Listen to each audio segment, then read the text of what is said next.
Yep, everything that's coming out of your Perfect. brain. All right, and again, Yeah. feel free to influence me. Definitely, I don't Mhm. want. It's not about knowledge only. It's about really doing something. And if you tell me, okay, we should do that, um, I would do my best to convince the people so that it does happen.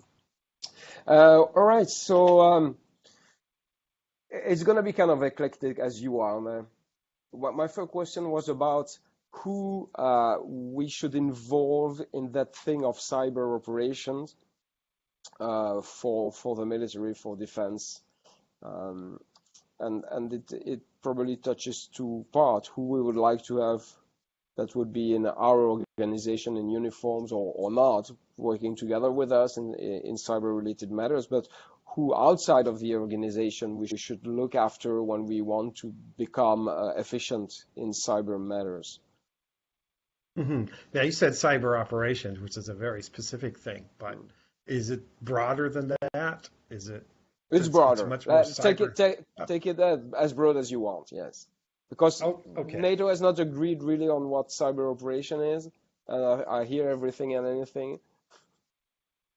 Okay. Okay. So, I think at least, it was interesting. I got to meet some new people and see what they were doing, and that was really fabulous. Um, I think that the people that I know that would be useful. So Tom Holt, for example, from a criminology side, he's really very good.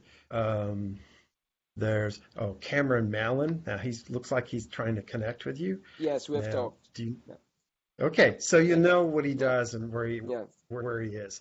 Yeah, he's probably the best technical slash cyber psychology guy I know. If you put technical and cyber psychology together, it's him. Now he's much stronger on the technical side than the cyber psychology side, but still strong on both. In fact, we're going to be talking about doing another book together. So um, also, what's her name from the? Let me see if I can find the list of people because No, you don't need to answer everything now. okay, In you can the just admit the that. Yeah. yeah. The woman from the Naval War College, she's pretty interesting. I've forgotten her name. Uh, Alice Hutchins from the UK, she's an interesting person uh, as well. It would be fabulous if we could get Martin Levicki from Rand. I don't know. He's pretty below the radar, but in terms of probably the best strategist in cyber Mhm. that touches on cyber psychology stuff, he's it for sure. Um, he's the best I know. There's David Myman from was it Purdue? He's good. He's looked at a lot of interesting things. Sort of, he's done things on sort of how well do warning messages at the front of logins work on scaring people away. There's hmm, let me find the list. Let me see if I can find it. Yeah, Let's you try. can continue whenever you find that. But that's interesting because when I was asking this question, I was not expecting that this answer, but actually that it responds to another uh, question of mine. One thing that you have been discussing in the past related to cyber operations is to have kind of you know council of the wise because That's a be- great. Yeah. because the people in uniform, the generals, are not nerds, so they get where they are for leadership skills, but they are not skilled technically. So but they still have to make decision in cyber operation. I guess they will, and everything would depend on how good an advice they can get. And really, we had suggested in a previous project that we should have kind of a council of the wise when important decisions have to be made in the realm of cyber. So we should gather those 10, 20 people for some hours, and we tell, okay, this is what we are looking at. Those are the options. The best thing that we can come up in now in a couple of hours. And General, since you need to decide today, this is it, and make your decision. Not trust, those who've been around you for 20 years and say that they understand the environment. That's not true. And so this is kind of what you are coming up with and saying, okay, all those guys are experts in their field, and whenever we would have a hard question, we should be able to consult them, which you prove that it's true, because we can. But now the general needs also to come and listen, which is sometimes not that easy. I think that's a great idea, a council of the wise, sort of in two different modes. And in fact, in the old days, the HoneyNet project actually was that. They were a council, and we were sort of attached to the executive office of the president to some extent. There was a team, and if they needed an answer, they could call on us, kind of thing. Now, it almost only happened once, and that was 9/11, but it didn't actually, we never got a call. But we would meet regularly and brief with them. So the Council of the Wise sort of functions in two different ways. One, it sort of functions in a ER mode, like you said. We have a crisis. We have something. We need an answer in 48 hours. What can you guys come up with? 24 hours or whatever. And then you have a Council of the Wise that basically does briefings, informational briefings. Here's a topic. Here's some experts that know something about this, and it's relevant to NATO in this way. And you can put together either a physical or online briefing environment where you can talk about that particular topic with a few of the experts from the council, and do that on a regular basis. Just like NATO offers the courses that I helped teach in Turkey and in et cetera, and the S&T guys in Bulgaria where I went there. I think those two functions might be really pretty fabulous. And having sort of a united front, I'm not going to call it the Council of the Wise, but you could call it something, and just tell NATO, hey, look, if you ever run into this issue, we have experts, and here their bios, here their areas of expertise. If you ever get yourself in a jam, we may be able to provide some expert advice, outside advice that you haven't heard before. So what can we provide as value for those experts to help NATO? Because it takes time. I don't think that's a tremendously pressing or challenging issue, because I know from the HoneyNet project for 17 years, for the most part, nobody got paid. And it was just basically people following their passions and following their research. And when there was something that came up, they were willing to just, voluntarily say, sure, I'll do a 2-hour meeting, or I'll spend the night thinking about this, or I'll write a quick 1-page brief, position brief on what the issues are and what you might do. I'm not sure you have to reward them very much, because they're following the passion they already have. Other than, goodies. They're always tchotchkes stuff, right? There's like, oh, we'll give you a free trip here, or, oh, here's a NATO hat, or, stuff like that. I mean, we spent a lot of years wandering the different agencies and we would get paid and we provide some valuable briefings. And, it's like, here's the NSA store. Go buy some stuff. So things like that. So I don't think compensation is a big factor in this one. All right. Now, besides the experts or that Council of the Wise, would you be able to identify a chunk of the population who actually we should try to attract into helping NATO doing cyber operations or cyber activities? Yes. Yeah, I would be able to do that. And what would be helpful to me, I'm not sure if I have access to this or I just missed it somewhere, is if you have the rest to the list of the attendees from the Oh yeah, meeting. sure. Yeah, yeah. Because, I only know, I know like 14 or 15 people personally. And some of Hmm. those folks, they were really good and really interesting. And I go, oh, I haven't seen this guy before. It's time to figure out what this guy's doing. Yeah, I If you can could send do you that. that, and I can, Sure, yeah, sure. I'll send you the list of attendees, no problem.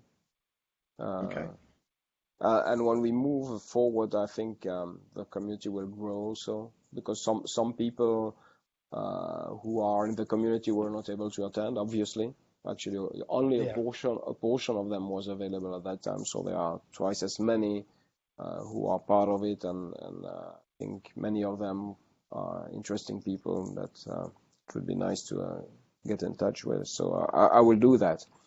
Um, okay, mhm.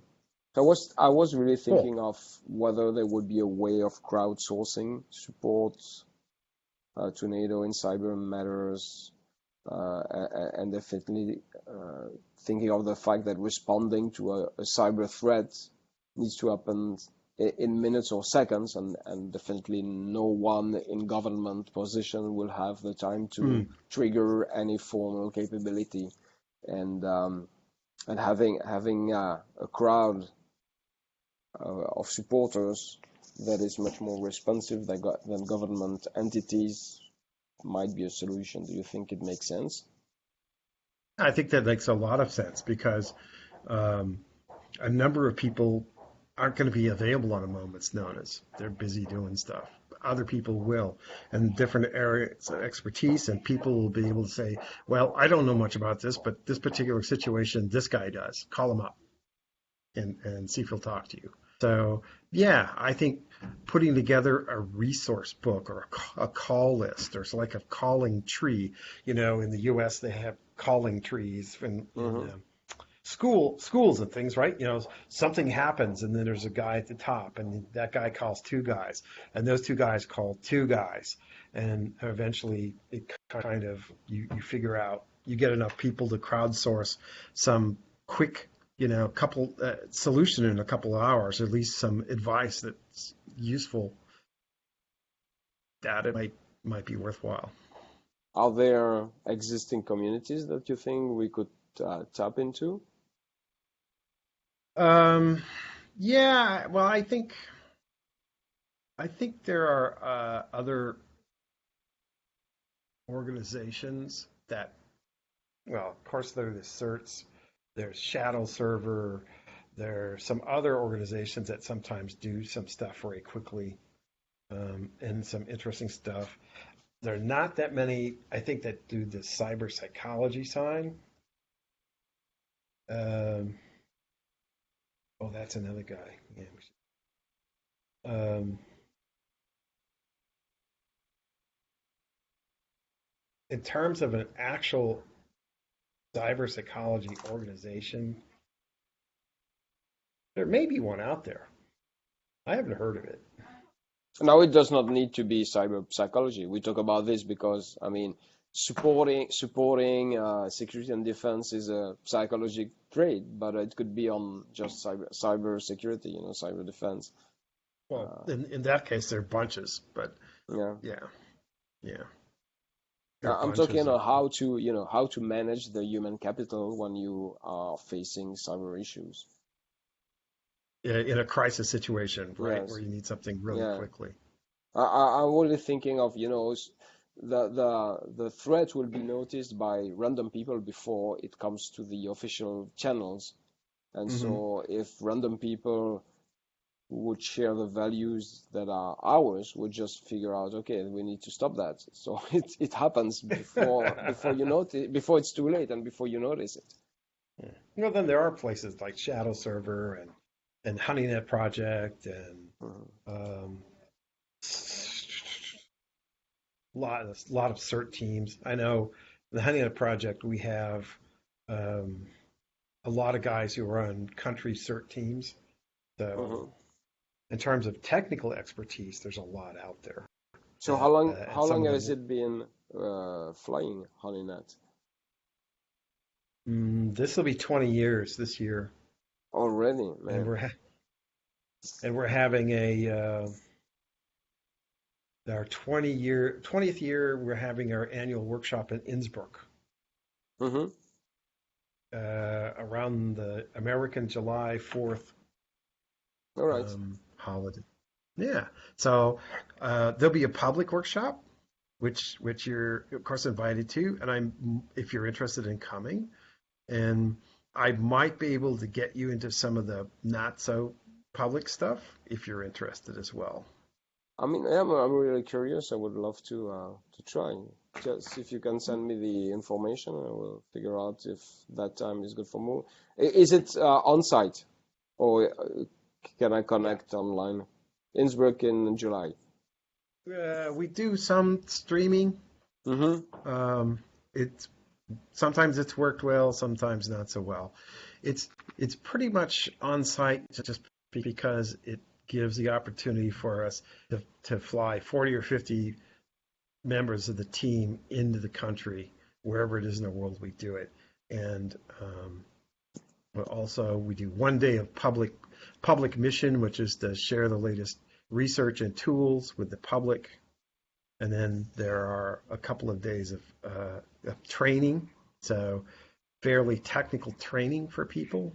And then there's a couple of days of sort of private huddles where we Mm-hmm. talk about some, what's happening in the threat world and what people are doing research and tool wise things that haven't really come out.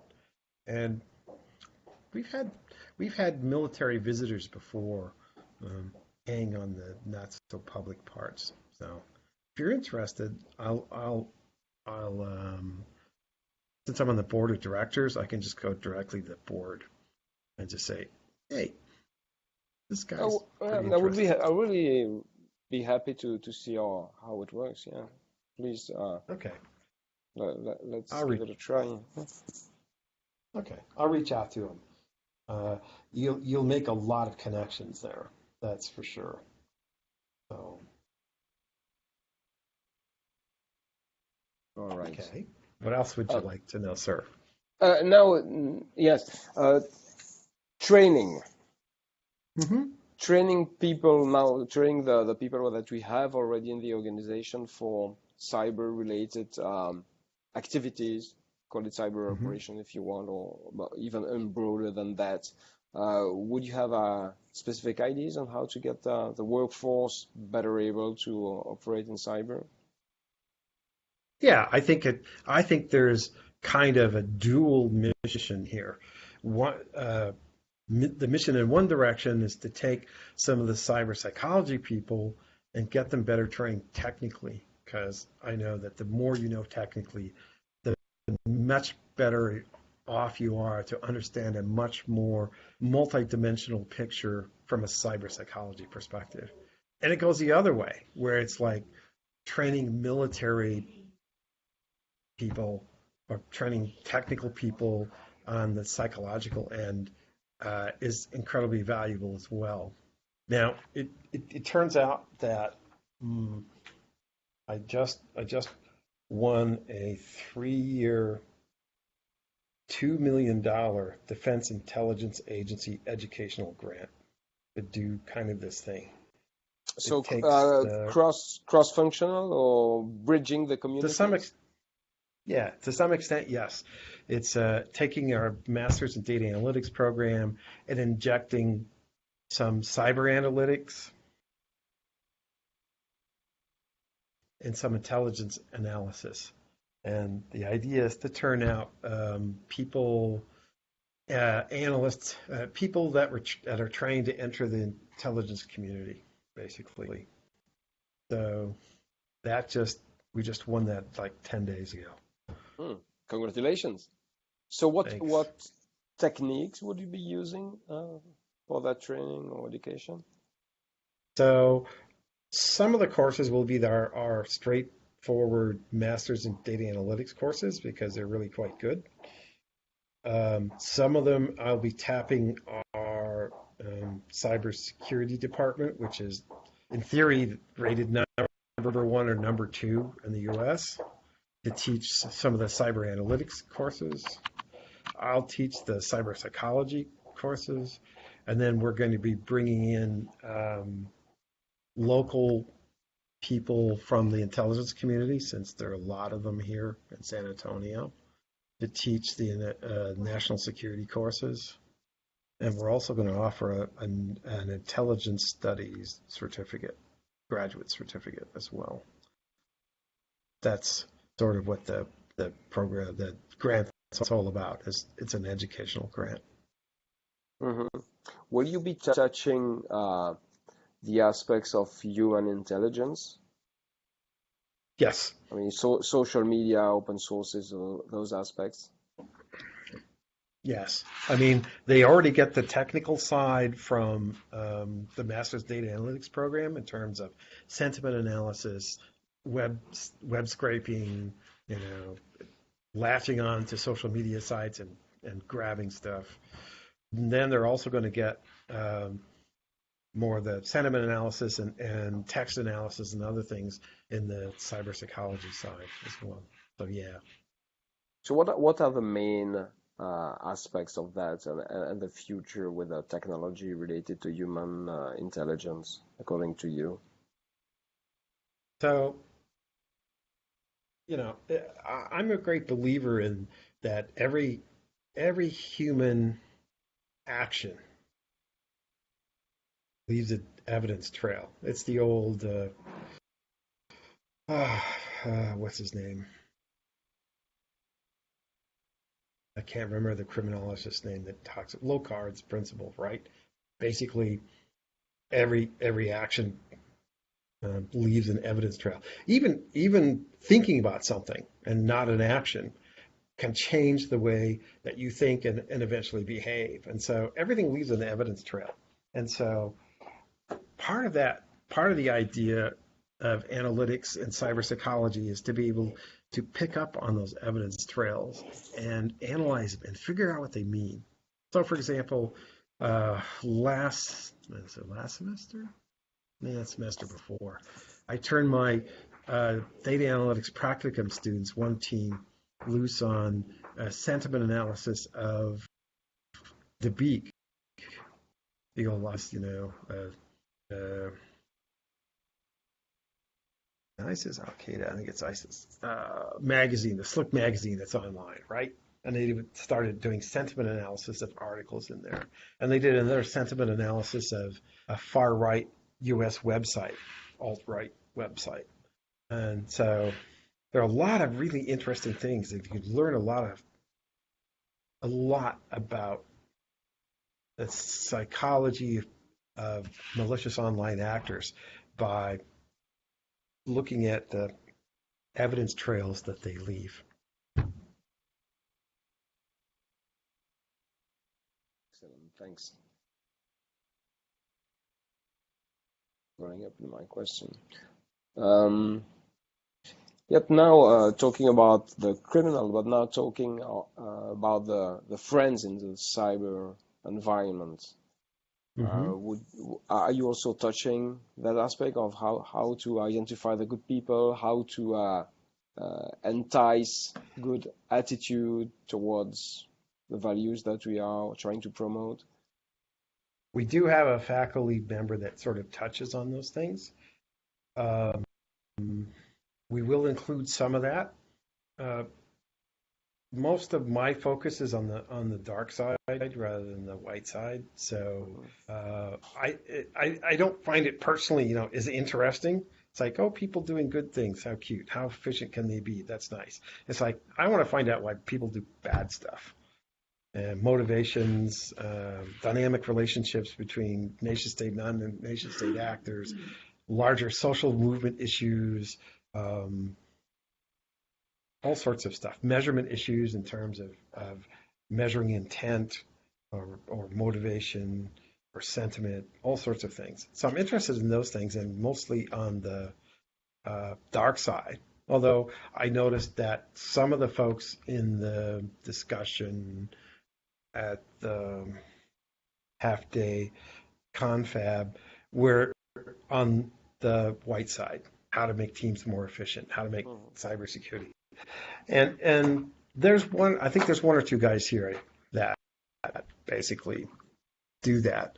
Um, I'm personally not as interested. It's sort of like, yeah, okay, people people are doing good things. What happens when people? Why do people do bad stuff? So anyway, it's a personal bias. Sorry. All right. So, since you like that topic, let's elaborate on it. All right. And can you tell me about criminal profiling and then detecting deception? Two topics. Let's start with profiling. Maybe this is what you were Fine. opening the door to. Sure. I mean, that's certainly part of it. Um, you know, basically at the 50,000 foot level, profiling is taking a big haystack and there's a needle in there and basically eliminating big chunks of the haystack where you know the needle isn't. And then focusing on the parts where the needle might be. And that's kind of the 50,000 foot view.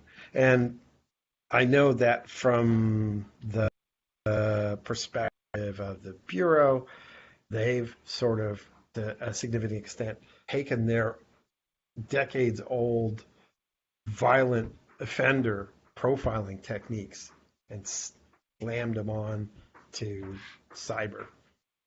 And I'm not so sure about, how well that works, but I know that uh, Cameron is sort of, uh, I think he was classically trained, even though he was in LA as the lead on the cyber squad out there. And but then he went to Quantico and he had to go through the classic violent offender profiling course. Um, so, but it's different. Cyber is a whole it's a very different animal. It's very multi-dimensional. And I think that while I've read a lot about and written some about some of the classical profiling techniques, that there are significant dimensions to other kinds. And some of it can be data analytic driven. So, for example, for years I spent, I was out in industry for years, and I spent big chunks of time um, modeling consumer behavior, modeling people's behavior statistically. And also, I spent a bunch of time integrating databases where there were database A had a bunch of people and database B had a bunch of different people. So they weren't the same people, but some of them shared behaviors and basically integrating those. I hold a patent on this thing. And that's always been kind of a fascinating thing. And it's really interesting to see how well disparate pieces of information about an individual can predict other pieces of information. Actually, because I did a lot of that in industry before I rolled back into academia, and it actually works significantly better than you would think. So So were that's you doing? go Were ahead. you applying that to the corporate workers or to the public? To the public, to consumers. So Mm. basically, I'll give you a couple of examples. One was Nielsen television ratings. So back in the old days, before Nielsen bought a bunch of other things, they would. all they knew about you was basically, oh, look, here's some demographics. Do you own a dog or a cat? And they knew a lot about your television behavior, second by second. What programs you watch, how long you watch it, what ads you were exposed to. But they didn't know anything else. Do you drink Coke? Don't know. Do you fly United Airlines? Don't know. Things like that. And so what this guy and I invented was this technique to sort of behaviorally integrate two distinct, disparate databases. So that here was a database, Nielsen, that had lots of information about television watching, but almost nothing about the person, the viewer. And here was another database that had a 360-degree view of almost everything a consumer would do. You know, attitudes, internet behavior, radio behavior, consumer purchasing behavior, all sorts of stuff. And so by putting together these spanned behavioral systems, is what I call them, you could say a lot about the people in the Nielsen database where you didn't know much of anything about them from this huge consumer database. You could make a lot of inferences, and they actually were pretty accurate. And it was pretty kind of amazing. And there's a patent on it somewhere, my name on it. But it actually worked. I was pretty surprised how well it worked. So a lot of interesting things like that, where you can just sort of take disparate pieces of information and it will tell you a lot about other pieces that are unknown. Mm-hmm. Interesting. Now, I was wondering whether you think this works well on an individual basis. Because when you work with marketing business, they talk about big numbers and they could identify patterns and say, okay, mostly consumers will go that direction, so we can follow, and then on the long run it works. But now if we are talking one individual, the likelihood that one behavior triggers another one is kind of the flip of a coin, no? No, it's not. It's not. That's not exactly true. You are correct that there's a degradation from being able to describe a large group of people versus, okay, here's an individual out of that group, of course. And so you're gonna experience a significant amount of degradation in terms of how well you can predict something. But it's still significantly better than chance. It's even for the individual. And often typically in the type of situations you find yourself in profiling, which is I have a target or an offender out there and I don't know anything about them, almost nothing. Here are a few things that I know. You know, you're faced with, well, I know these few things and I'm stuck. That's, it describes 22 million people, or I can take those statistical models and say, these particular characteristics have a very low probability.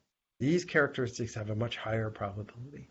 And so you can take the 22 million and weed it down. So maybe you've got 20,000. Now you're talking.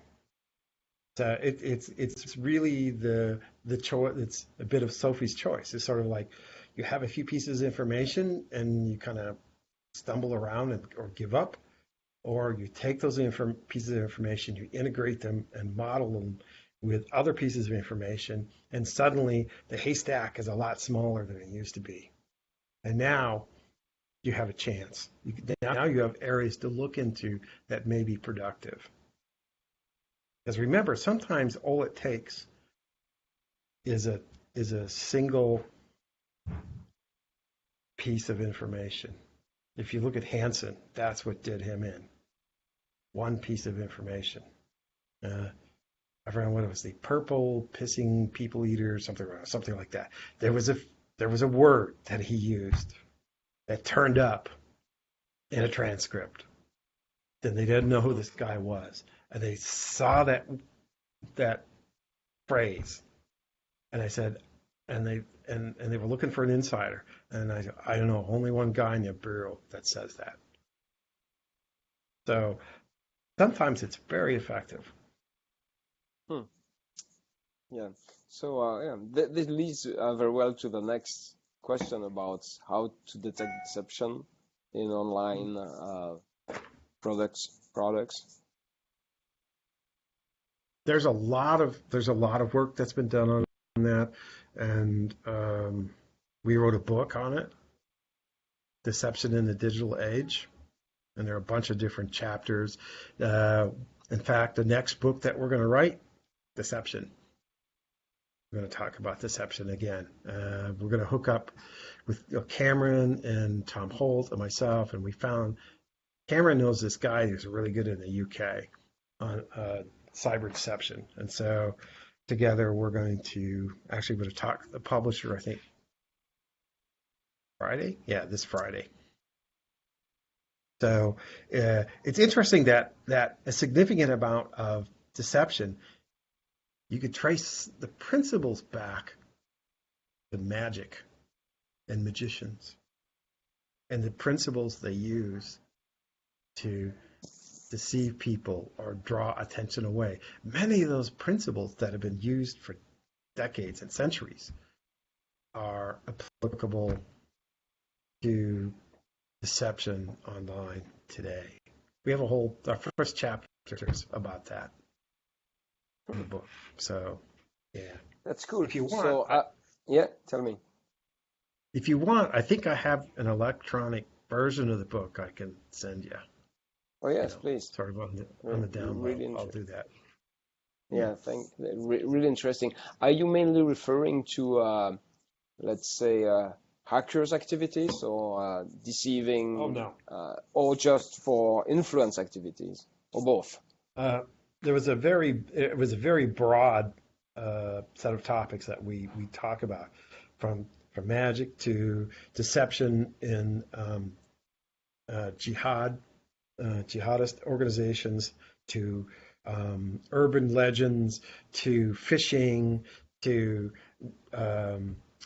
doctoring videos, etc. We cover each chapter sort of covers a different topic. So it was a pretty wide spread of online deception behaviors that we looked at. And it's kind of a blend of Cool. academic and trade book. So it's readable to folks who are not social scientists, but it's full of academic, citing academic research and et cetera. So it's kind of a nice blend. Really, really good. Thanks.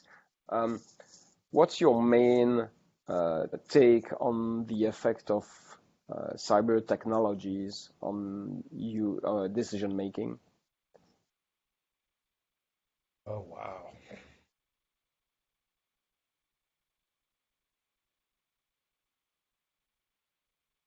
There are a lot of answers to that.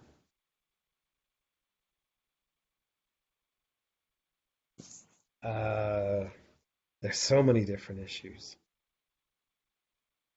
There's issues of evidence. Are your sensors lying to you?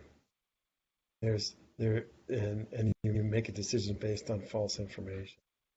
And there are issues of do you think that there will be when you are talking about sensors lying to you, do you think that there is a tendency to overly trust sensors that would lead to poor decision that without them?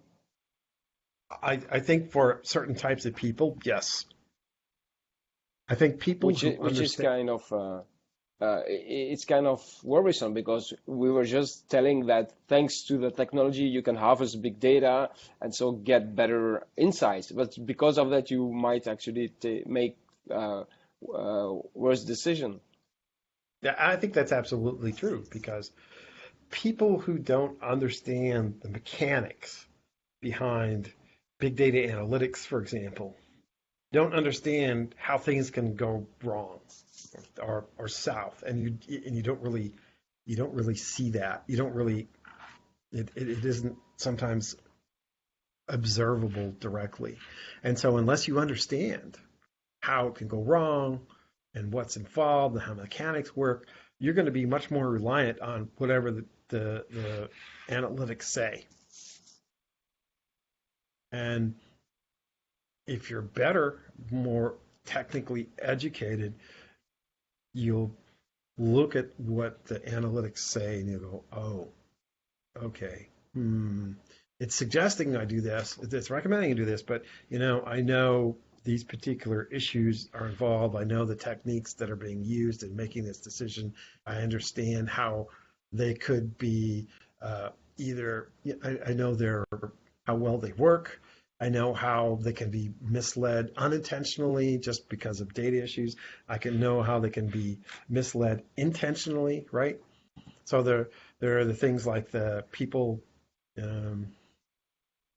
A good example is people who've messed up stop signs to basically get self-driving cars to kind of go, it's not really a stop sign. I'm good. I mean, there are all sorts of things that, yeah, it's just amazing. Hmm, cool. So that this was your first point about effect of technologies on decision making. You have others? Um,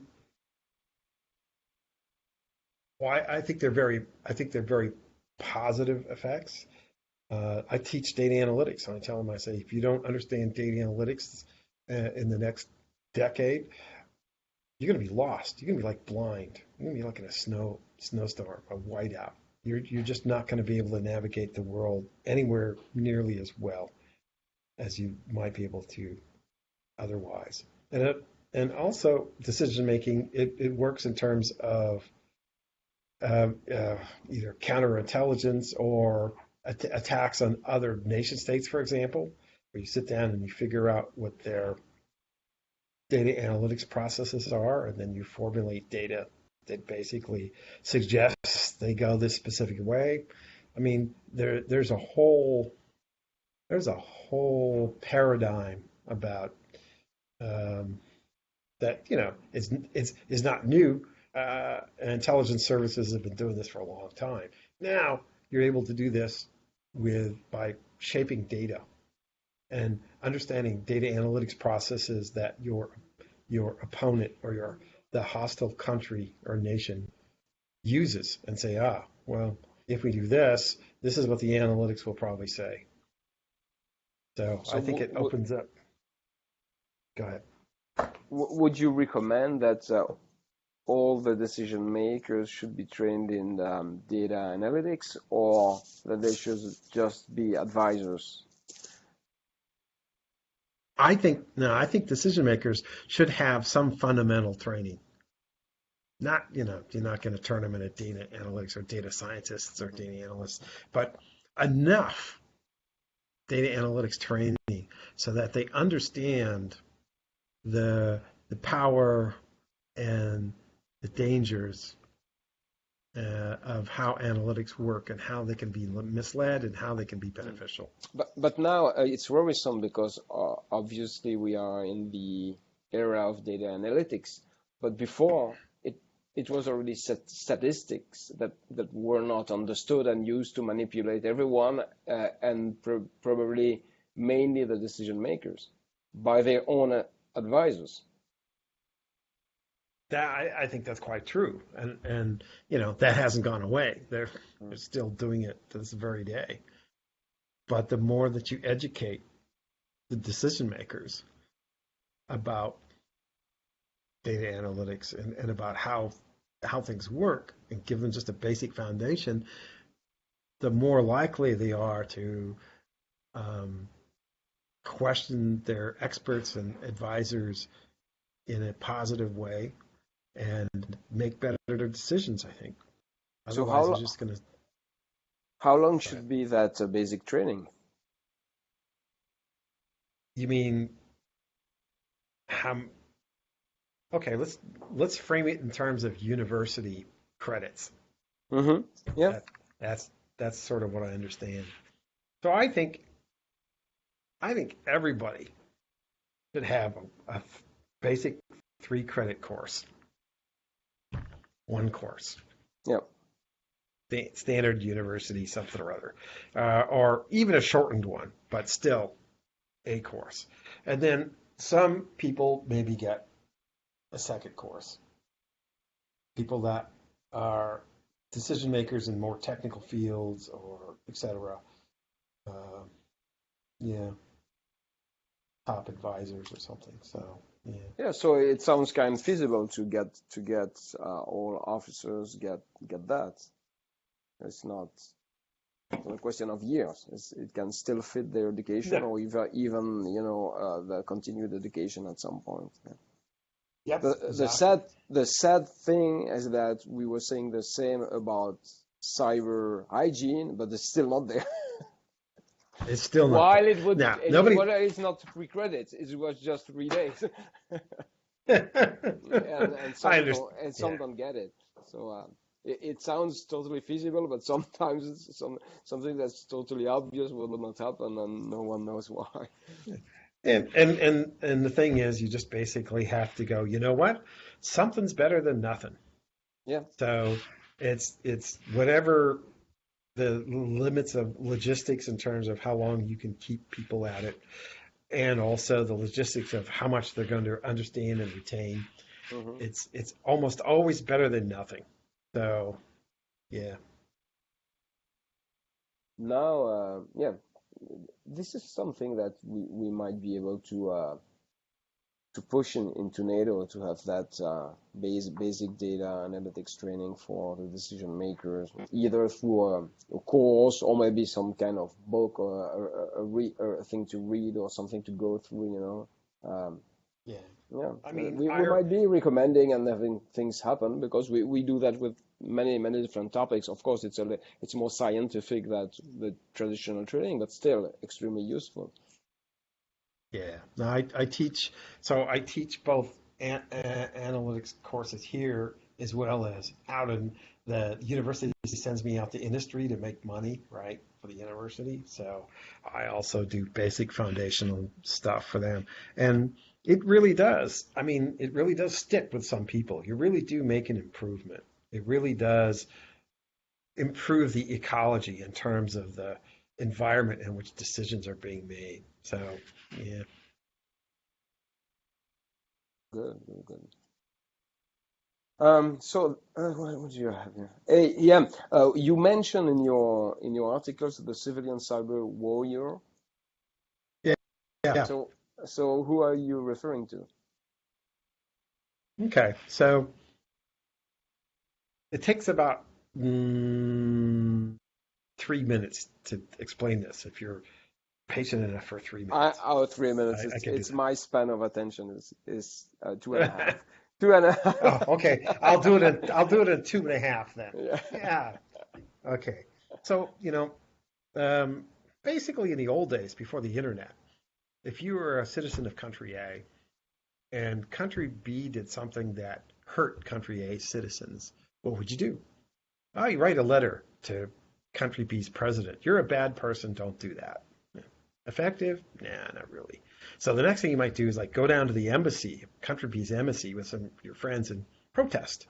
And that will probably get you a nightclub on the head and a night in jail. Probably not too effective. So you get really mad and you take out all your personal savings and you buy a ticket to country B and you try and find some explosives to blow up a building in country B. Now, first of all, it's really likely you're going to get caught before you even get a chance to get it off the ground. Number two, there's a really good chance you'll blow yourself up before you ever get there. Number three, if you do manage to blow something up, you'll probably get caught. And, you took out part of a building. Yeah, okay, lots of people left. So now, look, fast forward to today. So basically, what social scientists have been studying for decades and decades and decades is the power relationship between nation states and individuals. And with the advent of the internet, for the very first time in history, there's the opportunity for an individual to effectively attack a nation state. And by effectively, I mean the following things. Number one, a fairly low probability of being apprehended. Number two, a very low investment in terms of what you need to do, okay, and personal risk. Number three, an entire worldwide communication system to help you connect with other people who might be able to help you. Number four, a higher probability of success. Number five, a magnitudes of difference in terms of potential damage. And what that's done, as people that becomes salient to people from a psychological perspective, it changes or starts to shift the power relationship between people and nation states. And that's a very, very serious issue. And this is an argument that I spent the first few years wandering the halls of Washington with various entities going, I think you should wake up. This is something that's going to become a much more serious threat in the future. And, met with a bit of success, but not fabulous success, as you might imagine. But that's an incredibly serious problem. It's So not going to be, yeah, go ahead. how do you see the nation states respond to this? Well, they're going to reinforce their counterterrorism forces. They're going to try and spend a lot of money protecting their critical infrastructure. There'll be some security services that will put a lot more effort into human intelligence and analytics to identify these actors. And, it also leads to the other situations too, where, for example, these individuals develop relationships with nation states and agree to attack another nation state. So there are a significant number of consequences. And if you don't start thinking about this now and pushing policy and resources towards dealing with these issues, you're gonna end up, I think, in a lot of trouble in the not too distant future. Do you see or do you expect to see a change in the nature of the nation states because of this? I think that's a possibility. I think that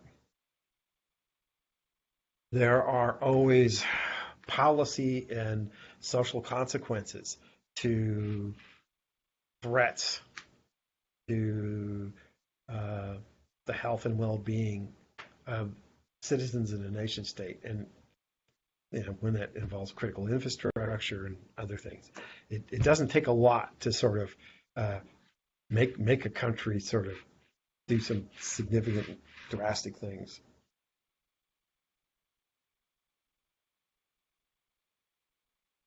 Yeah.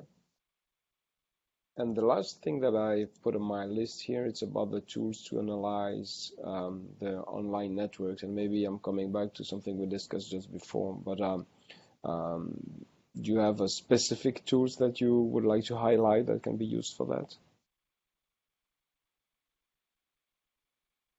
Depends. And I think that everybody has their own flavor or taste for what they want to use, and there are a lot of things out there. If I would want to point out specific tools, I'd want to think about them for a little bit and send you a list of what I thought would probably be the best. What I would be interested in is not a tool in really specific, but the the types of tools that we need to know Types of of. tools. Yeah, types of tools. Types of tools. Okay, so Um, social network analysis tools to look at networks of threat actors. Um, you want to have uh, sentiment analysis tools to take a look at whatever um, public or even private statements people are issuing to sort of analyze them, looking for shifts in policy by hostile groups, uh, or shifts in targets or shifts in objectives. Um, Also, analytics tools to identify by signature specific individuals or code that specific individuals have written by looking at signatures.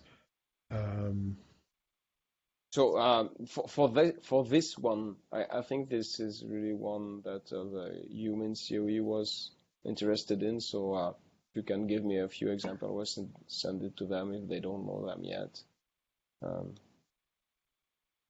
okay, I want to think about them, but yeah, if you want specifics, I want to. have you been in contact with the Human Center of Excellence? I have not.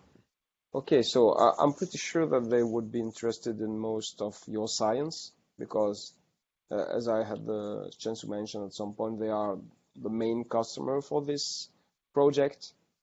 Hmm. And when I will talk to them, if they would want more to be done, I would really suggest them to invite you and maybe some of your favorite team to discuss the details, not in an open format, but more in a closed format, so some details can be discussed because they are looking for new doctrines, new tools for NATO human intelligence related to cyber things. So Mm-hmm. uh, I have the feeling they would want to do more in a format that is not open because from one side the topic lends itself to it, and then being human too, this is what they like to do. So they were, if you remember, they were participating, they were watching actually the online interaction that we had, but they had not shown their face or say something or. Yeah, I But I saw know that. Yeah. that I understand that it's perfect. So this is good because this is what they need us to do to run the thing in this way and then to feed them back, and that's pretty Mm-hmm. good. But definitely, in some weeks I will be talking to them and figuring out whether we are in the right direction, suggesting stuff. But I would probably tell them, why don't we run a workshop with experts in your place maybe, and we have identified probably the best ones you can think of Hmm. to really go towards your specific questions with people we trust more than just the public. So Yeah. when you were Okay. mentioning before, were you working with the Defense Against Terrorism Center of Excellence in Turkey? Yeah. All right. Yeah. I've worked with them for about 3 years. Mm-hmm. So I help teach. I helped teach their terrorist use of cyberspace course for the last 3 years, Mm-hmm. and now November. I'm headed back. There's a senior executive course for colonels and flag officers Mm-hmm. on new emerging hybrid conflicts and stuff. So I'll be the only American sort of on the instructional team for that. Why are you the only American? I don't know. Because Don't. they have Americans there. Yeah. Well, the only instructional Mm-hmm. Yeah. American member. Usually there's like one, two, three or four U.S. folks on the instructional team. But I think this is a shorter course, and it looks like they're relying more on NATO personnel and some academics from the UK. All right. All right. So this was my list of questions. What have I forgotten? What else would you tell me to add up to the report? Oops. Are you still Uh, there? Okay. Yeah, once in a while my Wi-Fi cuts out, so I did miss your question. Yeah, so my last point was that I have asked all my questions, but I would like to open the floor for anything else that I have forgotten that is relevant. Okay. I think you covered a lot of really good points. I really like the concept of council of the wise. Um, I'm really a big proponent of cyber psychology and also and looking at the human element in cybersecurity, information assurance, et cetera. And so anything we can do to encourage people at NATO to take a more serious look, to get interested, to benefit from academic and empirical research and opinions from the experts in the group. That's all good.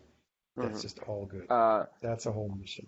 do you think that it would make sense to organize a kind of conference with that Council of the Wise and putting all the generals in the room and say now you listen, you learn, and you ask questions to experts? I think that some variation of that actually would be a good idea. What variation would you suggest? I think um, I think the I think the first time you do it, you might want to selectively pick the audience in terms of people who may have more of an interest in that, or at least Mm-hmm. not antagonistic towards that. Yeah. Because I know I spent years wandering the entities in Washington and coming up against sort of the engineering mindset, which is if you can't see it, see it, taste it, smell it, hear it, or shoot it, it's not real. You know, that attitude is kind of still out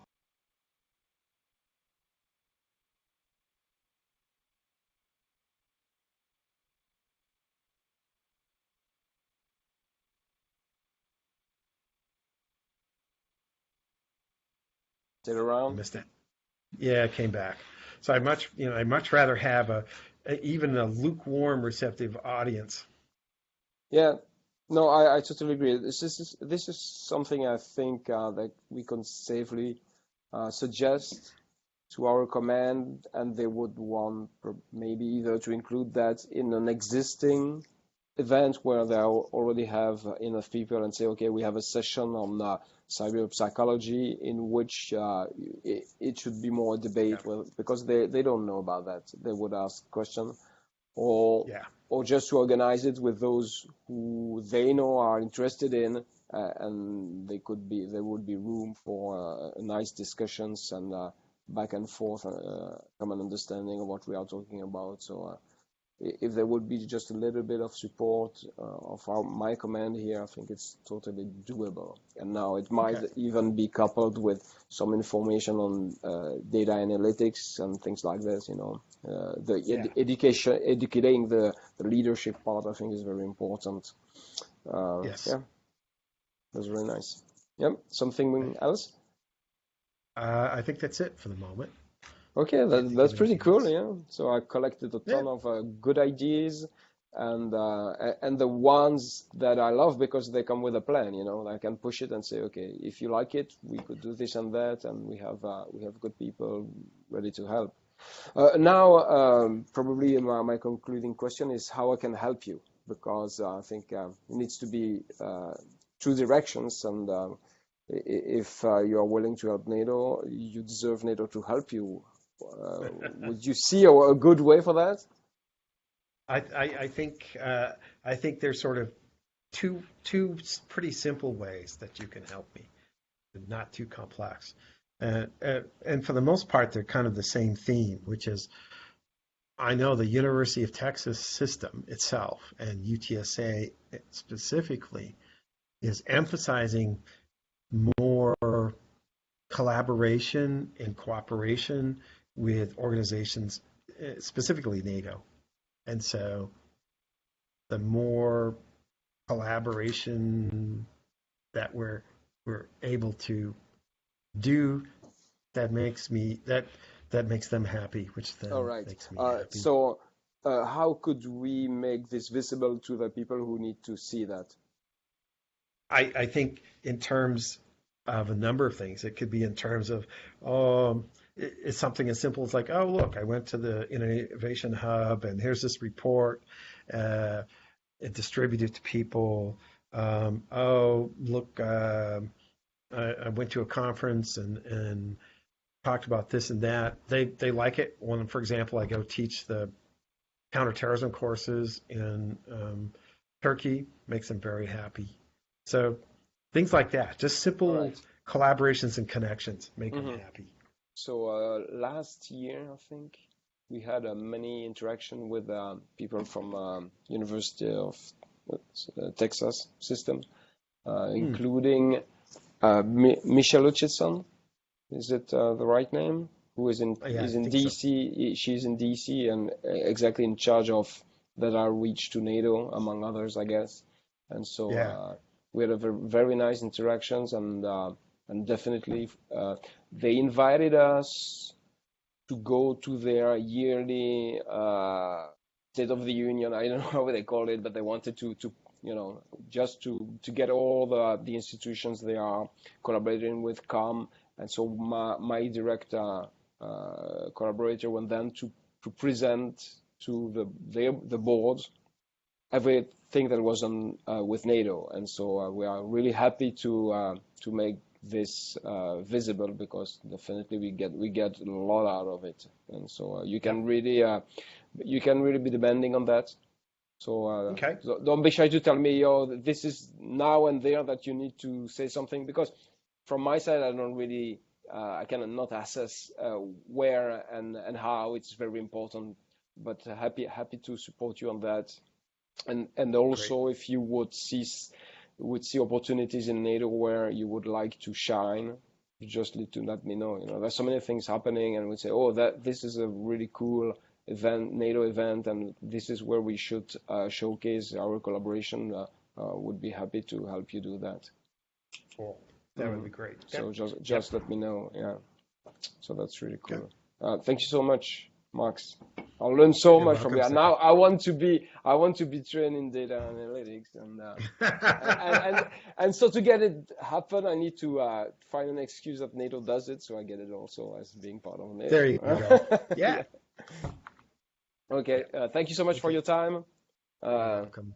if not before, you will see the final report, and we will then continue the discussion of what's next. But expect to be something, and again, feel free to be pushy also and suggest things to do. And I'm okay. I'm I not would, shy. yeah, I will try to get to the uh, Innsbruck uh, meeting if I can. So send me the information. I would love to know I'll send you the link. all the people, more people like you. I have so much Oh to yeah. learn. I know nothing about technology, Yeah. and a little bit You'll about psychology. yeah. You'll learn a lot there. Really fabulous folks. So yeah, I'll send the note out. All right. Thank you so much, Max. You're Have a good welcome. Really day. nice to see you. Bye Yeah. bye. I love talking to you. Bye. Bye.